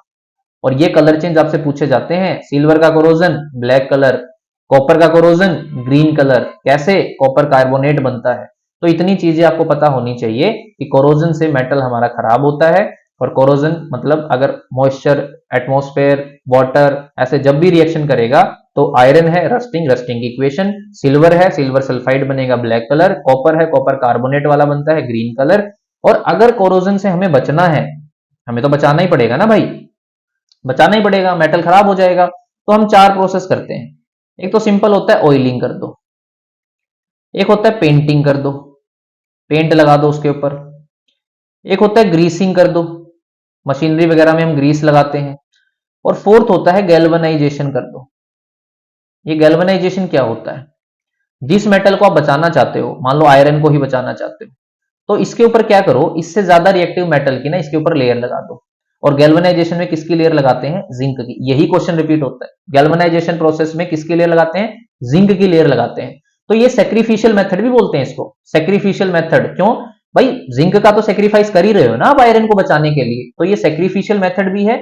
और कौन सी प्रोसेस से लगाया जाता है, ये भी पूछ लिया जाए अगर, तो इलेक्ट्रोप्लेटिंग से लगाया जाता है।